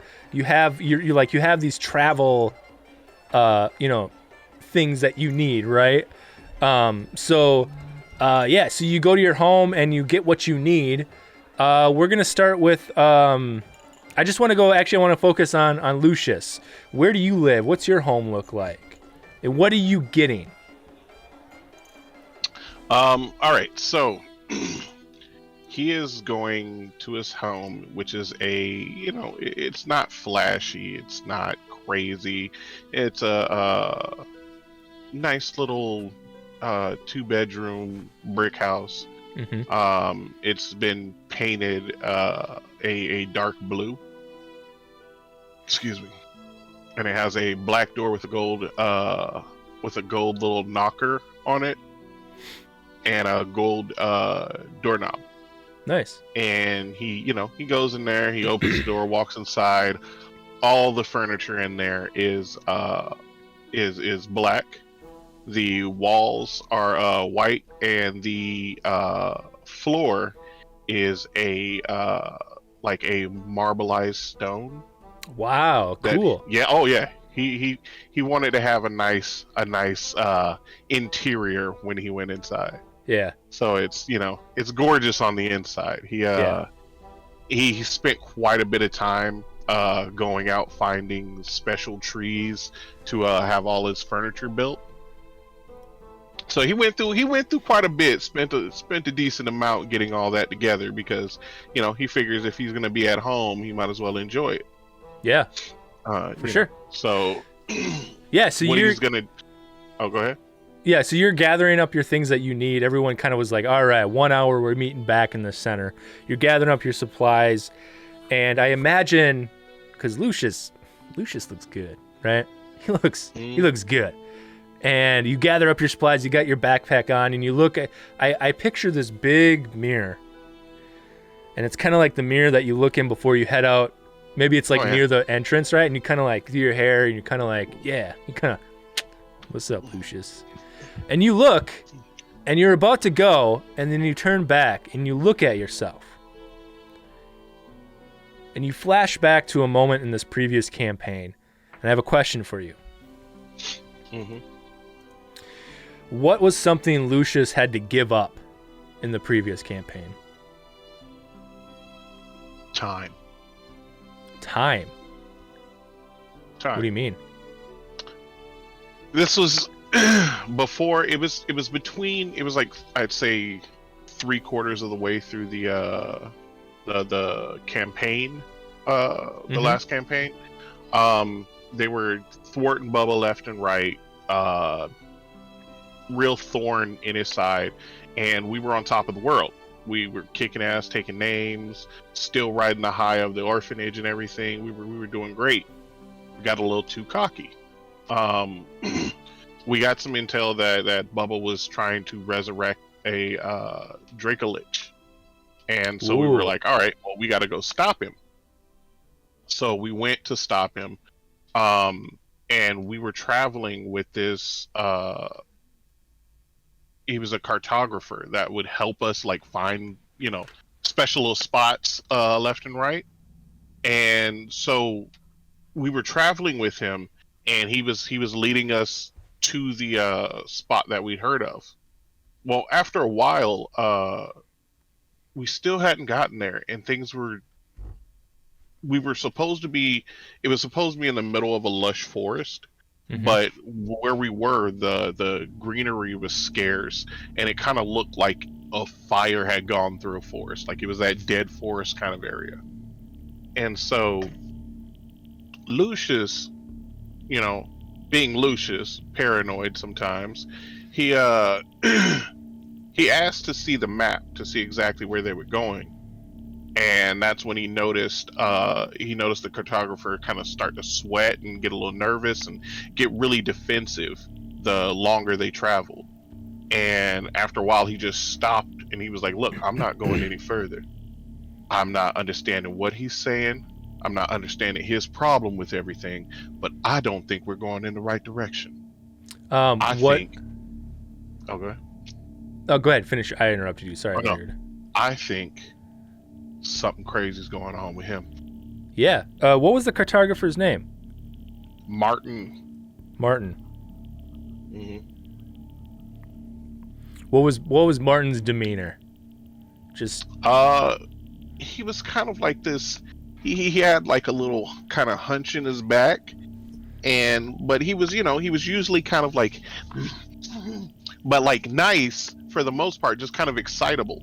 But after we started on this last trip, he seemed really preoccupied. okay. And would often, like, we're trying to talk to him and he wouldn't hear us, so we'd have to repeat ourselves a couple times. And then Yeah. he'd, oh, what? Yeah. So you yeah. stop, right? And you're like, what? Like, Martin, let me see the map. We're lost. And he kind of, huh? I Lucius, I don't know what to tell you. The map is right. We're in the right spot, but it's not looking the same. It's not looking the same. Lucius, I don't know what to tell you. It's not looking the same. Everything here is so much older. And on the map, I take really good maps, Lucius. Everything on the map is perfect, and on the map, we should be in the right spot, but we're not in the right spot, Lucius. I don't know what to do. Look for yourself. And he holds it up like, that thing where people are nervous and scared and they just right in your face where you can't see it. Yeah. Right? Lucius, look at the map. It's not right, Lucius. All right. Calm down. I'm trying to calm down, Lucius. I can't. I have one job. I have one job in the party. My one job to save the world is to keep the maps. I keep the maps. I've kept the maps for years, and the maps are right, Lucius. Okay? They don't change this fast. Relax. And as he says relax, he's going to cast calm emotions on him. Okay. Just to try and get him to calm down. I'm gonna. All right. Okay. Now, we got to figure out what's going on, because if it's not you, that means we've walked into a trap. So. And I think, just to kind of move the scene ahead, right? You're traveling through this area, and eventually, feel free to tell me if this isn't where you were going. I'm kind of improv here, right? No problem. To move the scene ahead, you kind of travel through this area, and eventually you come to this massive lake with the swirling whirlpool vortex in the center.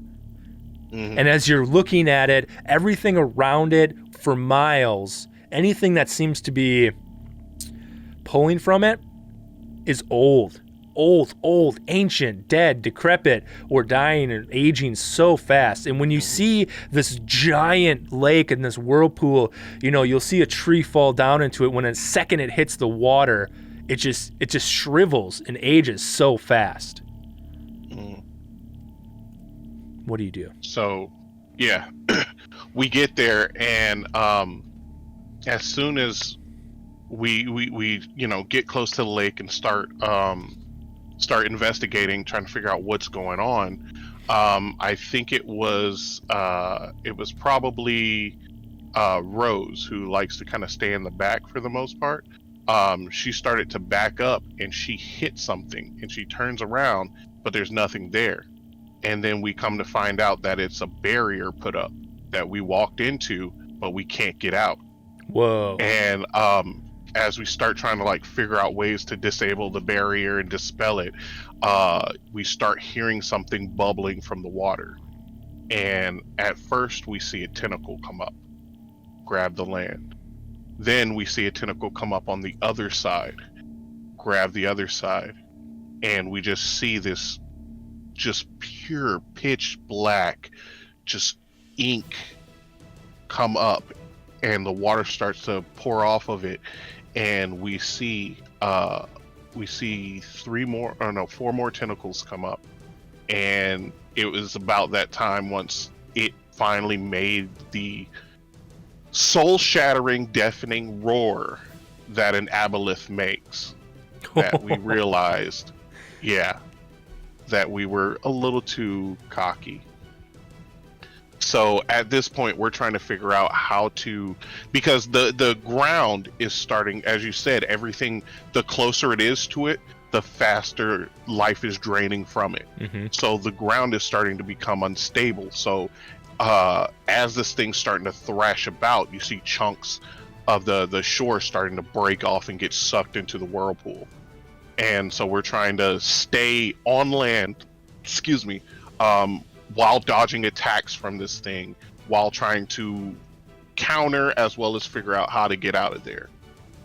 And as this battle's going on, it's a bit of a stalemate as you're going through, but you start to get a little bit of an upper hand, and then the thing gets an upper hand, and then what you see is the obelisk's attention turns towards Martin. And it does that very classic thing where he's on a piece of land and it smashes on one side and he turns to run, it smashes on another, and he's close to you and he's on this piece of land and he starts to and he reaches out to you as he's almost falling into the lake. What do you do? Well, I reach out to him too, but we do that thing where it just misses, and he goes in. And he falls in. And as he falls in, we're trying to figure out how to rescue him, but we're not paying attention, and we don't notice that the ground underneath us is crumbling as well. So as we're trying to save him, it just gives out, and we're all being drawn towards the whirlpool, and the aboleth is just waiting there, knowing that there's no escape at this point. Dinner is coming to him, and he is waiting for us, and everyone's freaking out, just trying to keep from drowning while trying to fight the current and trying to figure out how to escape. And it clicks to Lucius. Two things. One, this is where everyone's gonna die. And two, this is a better time than any to use it. And he takes a little vial from his pocket and he crushes it in his hand, and it breaks and cuts his hand. And when the blood mixes with the powder in there, it activates the magic item that it was, and it was for one wish spell. Oh! But it came at a cost. So when he wished that they, left that place and were back to safety, the exchange for making that, the payment for making that wish, was to take a couple decades off his life. Wow. So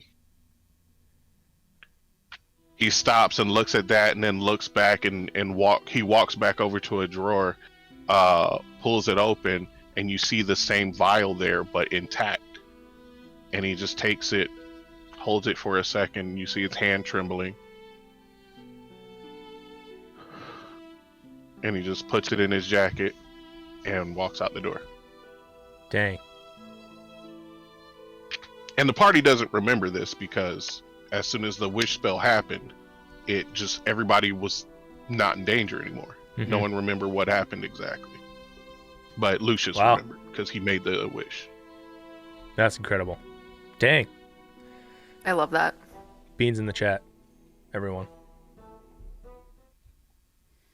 All right, so after that, you all gather in the center of town, ready to go. You've got the cart packed, and you start to make your way towards Travis's magic shop. What's the name of Travis's magic shop? Toni, I gotta ask you. I'm pretty sure it's kind of your NPC here. I think there's this big sign that says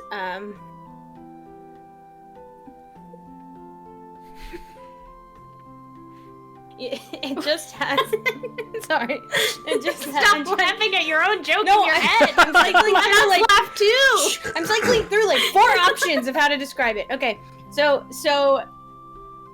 when you walk up to this shop, you see one of those, wooden signs hanging on the bar off the side of it, doobly-doo. Mm-hmm. And on it is just this picture of a fireball. And in the flames coming off of this fireball, you can just faintly make out the number 4, and then it says goods And so if you don't know the owner's backstory, you're just like, oh, it's a store for goods. Yeah, you can just go there and buy any goods you need. But those in the know that it's Fireball for goods. Yep. Okay. I don't know how to write that down. I thought you were gonna hold on to it. I thought you were just gonna describe it and just be like, yeah. And that's And it. then, like, if That's anybody it. didn't get it, then like 3 episodes later, we're like, oh yeah, that magic shot. Oh, Fireball for. Oh I my get god. it. You get the time they said oh man. I'm not into this icy bing nonsense. I like to let you know who I am from the start. So. I don't know what you're talking about. Yeah, so you all pack up and you start your journey. Who is usually driving the cart? It's Toni and Teri because one we rein have- in each. yeah, and we have we can look at more of the road at one time. Oh yeah. Okay, good point. Yeah. Yeah. But really, it's mostly Teri, and Toni like zones out most of the time. And Yeah. is like, oh yeah, totally paying attention. Yeah, I got it. Really, it's just that Teri likes to be in control of the cart. I like that a lot. I can relate to that. Oh yeah. Okay. Where is Grandmama Rose usually? Hot boxing in the back. Okay. That was so immediate. That was just the fastest answer. Wow. Okay. Yeah. Where's Lucius usually? Right next to Rose playing music. Nice. And finally, where is Snicks? Oh, Snicks is lounging. She's got some backpacks piled up and she's just on them. Nice. Yeah. Yeah. So as you travel through,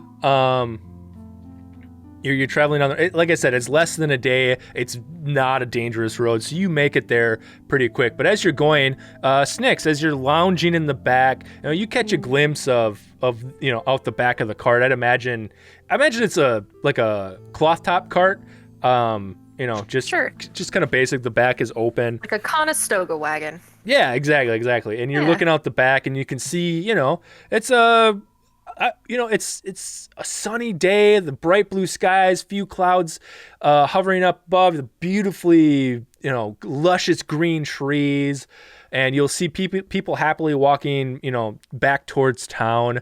I don't know, it might be something beautiful, but I'm not sure if it is to Snicks, because I have a question for you, because you flash back to the previous campaign, and I wonder, Snicks, what is the most beautiful thing you've ever experienced? So, I think the most beautiful thing that Snicks has ever experienced was many years back. The party was in the service of a king, and I feel like we've been in the service of many kings over the course of our Yeah. our career. But this was one, and his name was Argentus Felix. Okay, King Felix. King Argentus Felix. And the thing that this king had was the rarest and most beautifully cultivated and most incredible garden that anyone would ever see if they were allowed, but they were not, because this belonged to the king and only to him. You had to get special permission to go into the garden, and it was a big thing, but we being who we were given that honor. So we walked into the garden, and I'm talking things like golden koi swimming beneath bioluminescent lotus flowers, that kind of thing. Like, everything is magical and beautiful, glowing. When the night comes, the fireflies happen, but their colors? What? Where did he get these? How does he keep them there? Who knows? All questions none can answer, because it's this beautiful garden that nobody's allowed to know anything about. So, the thing about Snicks, though, she's a rogue, as you may have noticed. She likes to take things. But it is not her habit to keep them, because she feels that beautiful things should not be coveted.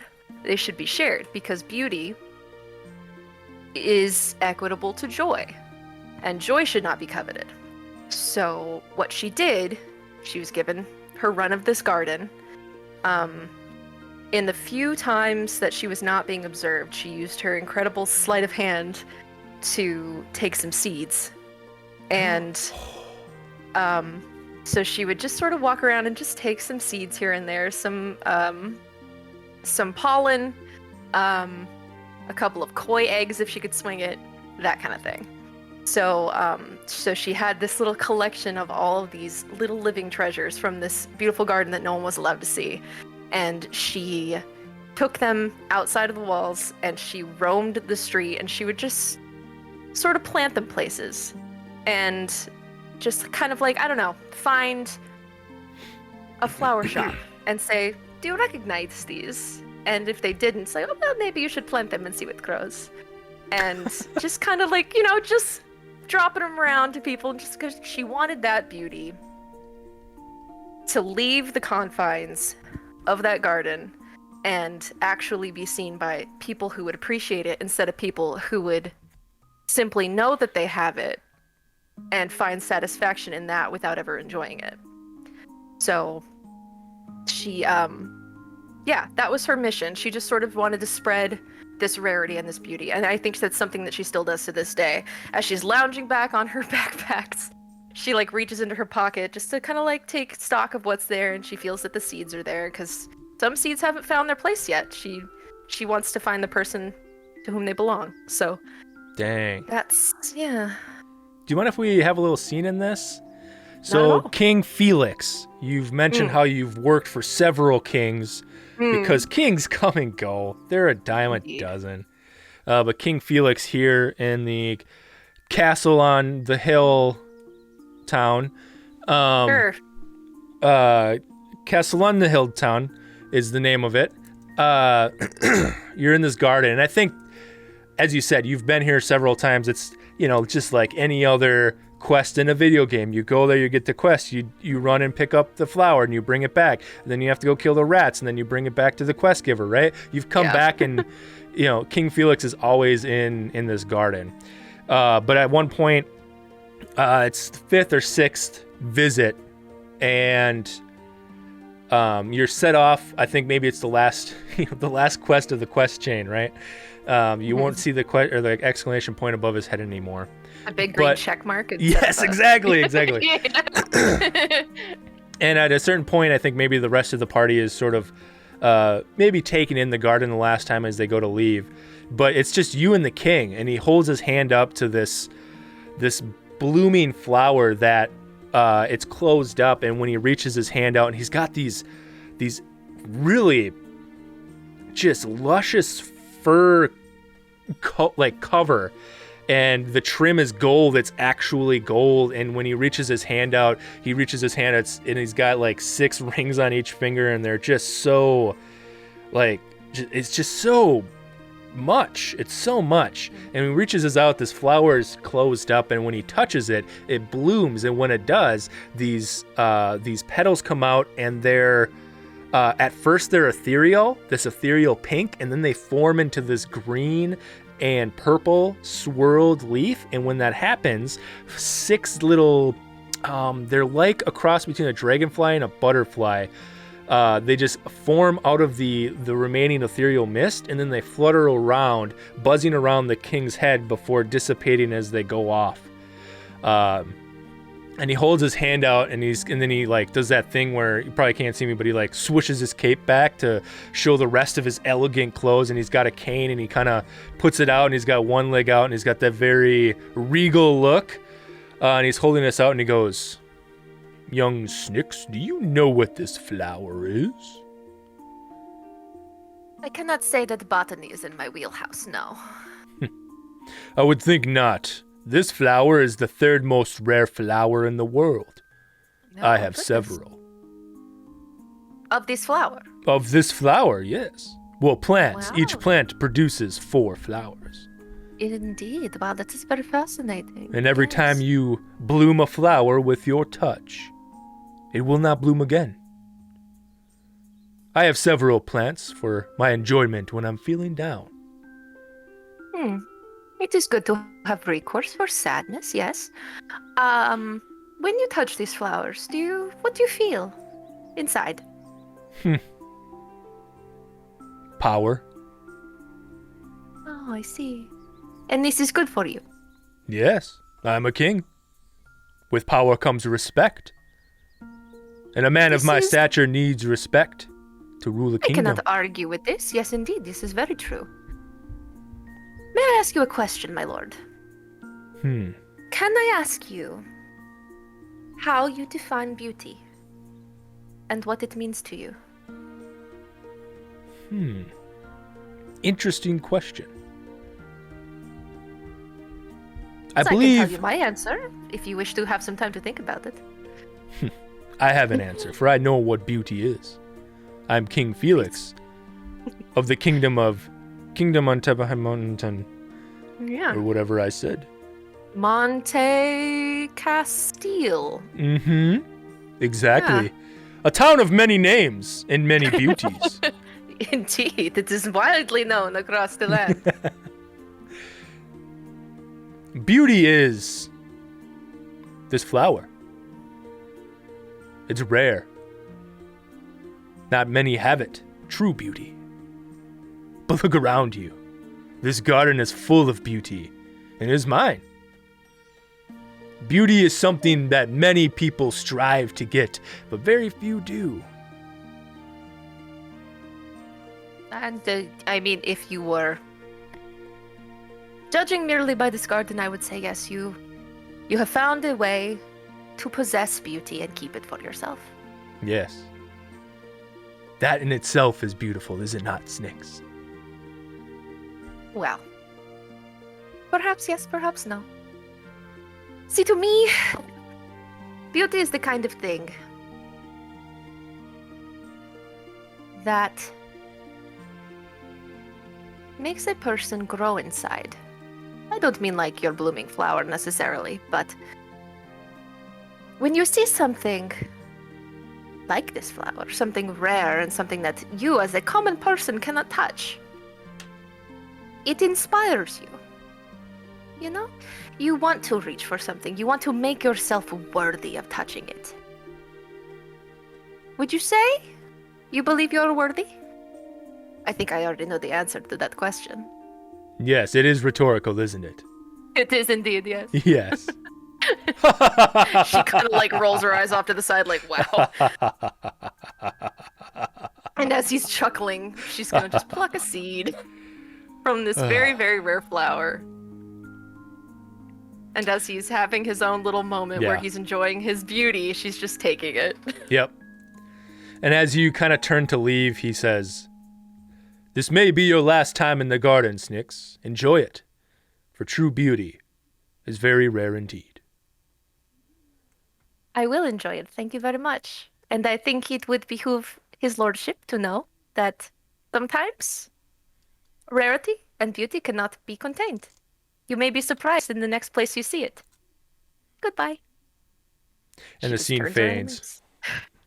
And you're back in the cart, remembering that king died a horrible death and was taken by, the throne was taken by his nephew, Jimson, who ruled with passion. And the entire city of Kingdom Montenson was a garden in itself, because those seeds that you planted, Snicks, spread. Yay. Because that the king didn't know is that they bloom once for a man of his greed, but for the common people who wish to spread it, they bloom multiple times, and that joy spread all around King Montenson City. That's beautiful. And it's a beautiful place. I like that. Can I add one thing? Absolutely. Can we say that this king was devoured by a carnivorous plant? Oh my gosh, Seymour. No, wait. What was the plant's name? Was it Seymour? Audrey too. Audrey too, yeah. Yes, Audrey won. Ate the king. The OG Audrey ate that son of a bitch. Audrey. OG Audrey. Audrey. That's very good. I like that. Yeah. Wow. Oh, beautiful scenes. I'm here Beautiful for scenes. all the musical theater references we're making today. It's great. This was for It's me. really great. I'm sorry, chat. This was all for me personally. Hey, chat, I'm not sorry. Beans in the chat for chat. either side of the spectrum. Sorry, not sorry. Eat Just it and you'll like it. just do beans. Can we get Sorry, Beans not in the sorry chat about what I for said. everybody except Lucian? Can we get Beans hearts and some tears because he's the only one that had the sad scene? Oh. Adam's like, hey, what's something beautiful you remember? What's something great that you remember? How did your soul get broken, Lucian? I don't think that was the question you were asked to. be fair. Yeah. How did I These hurt you? scenes are How did I adorable. hurt you? There you go. Yeah. Oh dear. Okay. Yeah, and as you're traveling along, you're almost there, and I think as you pull up to the magic shop, the fireball for good, fireballs for good, balls for good, fire for good. Any of those. Teri, what is your routine when you're coming up to a place to, you gotta get the cart ready you gotta park it and get everything ready, you know what I mean? Do you have like a routine? You're usually the driver, Yeah. So I think Teri usually will stop the cart a little ways away to kind of give just one quick. And I think at this point everyone knows this routine, so they know the first stop is never the get out stop. They know you have to wait till the car is off before you open your door. So they all know to wait, but she always stops and kind of gives the good look around, make sure they've been jumped trying to get out of the cart. There's a T. Too many times. I'm just picturing a minivan now, though. Yeah. Yeah, see, it used to be a cart, but the T fell off, so now we call No, it it's a cart. Yeah. And then she will find a nice spot to sort of like angle the horses into that she can then jump off, tie them to, get them all settled, and then she'll go, all clear. And as you give that all clear sign, you get kind of lost in the nostalgia of being back in the routine, because on your campaign it was load up the cart, go to a place, park it, give the all clear and go to an adventure, and then the adventure's done, you load up the cart, go to the next place, you give the all clear. You're back in this routine of adventuring. And I have a question for you. What is the thing that Teri misses the most from the previous campaign?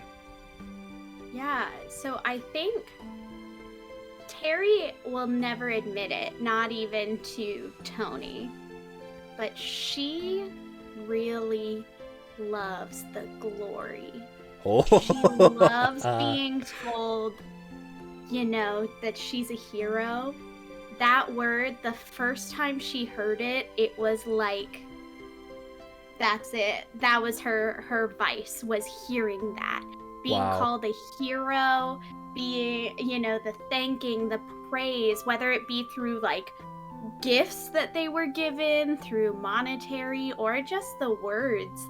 She misses getting that all the time, like she used to. She'll get it every once in a while, but there's always the you used to be attached to it, or you were so. And it just gets to her. She misses being told that she is. Wow. Dang. Let's flash back to that first time you were called a hero. You just returned from your first adventure. What was it? What did the group do?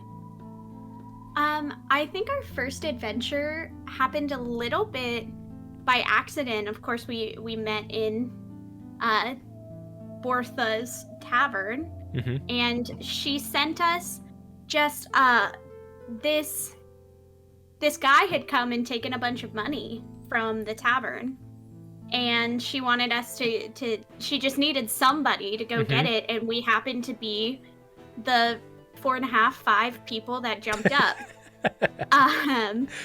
And so we all just kind of chased after this guy, not realizing that he was kind of in a squad. That they had all, he ran back to his group, and so we took down this group without really knowing each other. They were they of hooligans. They were hooligans. Yeah, Ragamuffins. those ragamuffins. And we brought her back her money, and I think it was Bertha was the first one to tell it to her. Dang. Yeah, so you bring back the money, and you see, as you come in, you see Bertha, and she's just, her mascara's just running. It's just so much. And she's like, I don't know what I'm gonna do. The tavern's going down. I just started this thing. Oh my. And you walk in. Yes, miss, Yes. Take what you I want. think We're closed. No, Everything must go. We recovered the wealth that was What? stolen. What?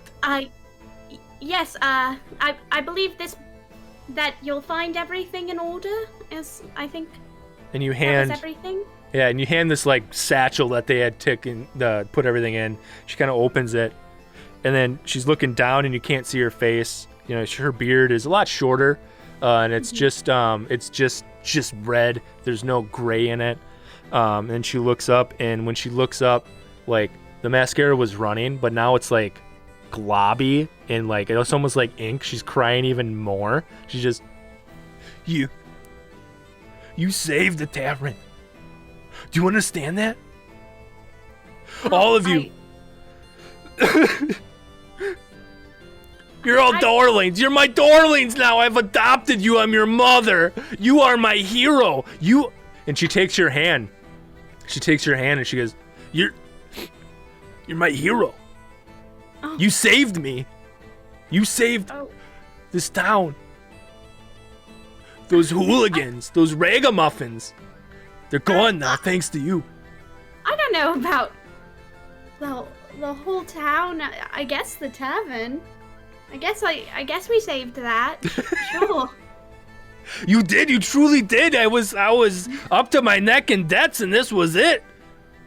I deal with a very shady crowd. No more. Heroes only. Heroes like you. Oh. Heroes like us. That's yeah. Hey, Teri. Huh? Do you think heroes get a discount on nachos? Discount, my darlings. You can have all the nachos you want. Let's go. Nachos all around. I'm gonna call it the Heroes Feast in your name. Let's have a Heroes Feast. Yay. I think that might be the first time we ever see her cry at the mention of the free bolchos. Just That was big the ol' first tears. time, first of many. because she forgets about the bolchos every time. she does. So we show up and she's like, "Oh my god, That's right, bolchos. bolchos!" And back then they were just nachos. Yeah, they were just chose. They happen to Just some Chos. chos. Just straight up Hub chos. They were Oh. brochos because we had them all together. Oh, that's great. Brochos. Our first dinner together was a bunch of brochos. Brochos. Hero brochos. Here bros. Hero chos. Here bros. We're the here bros. Yeah. See, these kinds of names have to happen organically. Yeah, there we go. Too bad it's already Thunderhammer. Too bad it is. That was, There's no changing that it was now. like our working title was That was our starting was Here party Bros, name. and then Here we Bros. realized it wasn't very scary No. or intimidating. The first time you Yeah, ran a lot into of Bubba, it was cheering like, for Thunder. what? You're the Hero Bros? What? What? Ooh, I don't and then all of us were understand. like, ooh, gotta rethink it. Gotta rethink I it, guys. need the Thunder Hammer. Yeah, that. I don't know what you heard, but we said Thunderhammer. And Oh, that's that's how great. that thing was born.